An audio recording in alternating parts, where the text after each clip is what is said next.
My Fellow Dragon Horse, The Trolls of Mount Hala by Taiki Nakasone.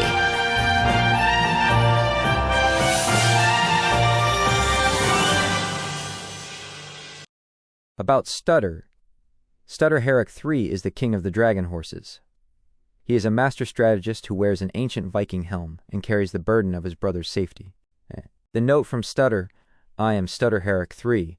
The mountains are taller than our ambition. Today I failed as a protector, but I will not fail as a king. We move forward. We do not break. Chapter 1. The shadow of Mount Hala.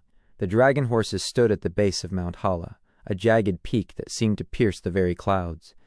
The air was thick with the smell of wet stone and ancient moss. As they began the ascent, the ground beneath them rumbled.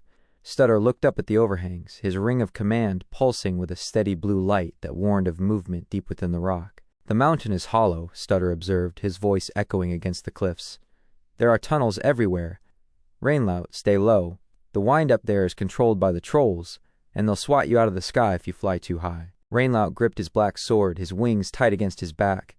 I can feel them watching us from the shadows, Stutter. It's like the rock itself has eyes. Stay in the center of the formation, Seedlout commanded, raising his heavy red shield to cover Fishfront. Suddenly, a massive stone hand erupted from the cliffside, grabbing a boulder and hurling it toward them. The brothers scrambled back, dodging the debris. Stutter realized too late that they weren't just climbing a mountain. They were walking directly onto the shoulders of a sleeping colony of stone trolls. Chapter 2. The Ambush in the Crags. As the sun dipped below the horizon, the mountain came alive. The trolls emerged from the fissures, massive creatures with skin like granite and eyes that glowed like molten gold. The ambush was instantaneous and brutal. "Shield wall!" Stutter roared. Seedlout braced himself, his red scales glowing as he deflected a massive club made of a literal tree trunk. Rainlout took to the air, his black wings beating against the gale, diving to strike at the troll's sensitive eyes with his dragon-glass blade. "They're coming from the walls!" Fishfront screamed, trying to keep his record-keeping satchel dry as the mist turned to rain. In the chaos of the shifting earth, a massive mountain troll lunged from a hidden crevice. It was faster than it looked.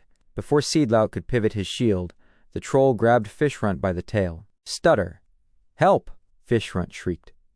Stutter lunged forward, reaching out his hand, but the ground gave way, sliding into a dark abyss. The troll tossed Fishfront into its cavernous, toothy maw and retreated deep into the inner tunnels of the mountain.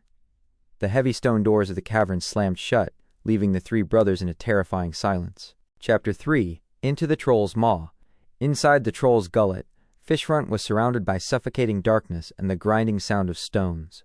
He wasn't dead, but he was trapped in the creature's digestive chamber, where the troll used internal rocks to grind its food. Outside, Stutter was a whirlwind of calculated fury. "We are going in, and we are not stopping until we find him," Stutter told the twins. "Rainlout, use your dragonfire to light the tunnels. Seedlout, break every door, every wall, and every troll that stands in your way." Deep inside the mountain's internal chambers, Fishfront struggled to stay conscious. The air was thin and smelled of sulfur. As the troll's internal muscles constricted to begin the grinding process, Fishfront's back leg was caught between two massive, shifting stones. The pain was white-hot and agonizing. He knew if he stayed, he would be crushed entirely. Using every ounce of his dragon horse strength and a jagged piece of rock, he made the ultimate sacrifice to free himself from the grinding stones. He crawled toward a faint light in the distance, leaving a trail of blue blood behind him. Chapter 4. The Price of the Mountain. The brothers burst through the final cavern wall, Rainlout's fire illuminating the gore-streaked stone. They found Fishfront collapsed near a subterranean stream, his blue scales pale and his back leg gone. Seedlout let out a guttural cry of rage, while Rainlout immediately dropped his sword to help. "I'm sorry, Stutter," Fishfront wheezed, his eyes fluttering. "I lost the record of the journey. The troll, it was too strong." "The record doesn't matter, Fishfront," Stutter said, his voice trembling as he knelt by his brother. "You're alive, and that's the only victory I care about." Stutter looked at the mountain around them. They were in the heart of the troll's treasury, surrounded by ancient forge fuel and piles of dark iron. He saw the grief in the twins' eyes and knew he had to turn it into focus. "We aren't leaving this mountain until we fix what was broken. Seedlout, find the darkest, strongest iron in this treasury. Rainlout, stoke the ancient forge in the next room. We're going to build him something that will never break." Chapter 5. The Forging of the Iron Limb. For 3 days, the deep chambers of Mount Hala echoed with the rhythmic sound of hammering. Using the ring of command to calculate the perfect weight, balance, and tension, Stutter designed a prosthetic leg made of enchanted troll steel and dragon glass. "Hold him steady, Seedlout," Stutter commanded as the metal glowed orange in the dim light. Seedlout held Fishfront's shoulders firmly, while Rainlout used precise bursts of dragon fire to weld the magical buckles and internal gears. The prosthetic was a masterpiece of Dragon Horse engineering. It was reinforced with the gold from their bracelets and etched with protective runes. As the final bolt was tightened, the metal leg hissed, cooling instantly. Fishfront woke as the magical interface connected to his nerves. He took a tentative, shaky step. The clink of iron on stone replaced the soft sound of a hoof. "It feels heavy," Fishfront whispered, testing the weight. "But when I move, I can feel the mountain's strength in it." Chapter 6. The Descent of the Dragon Horses. The trolls returned for one final assault, thinking the brothers were weakened by their ordeal. They were wrong.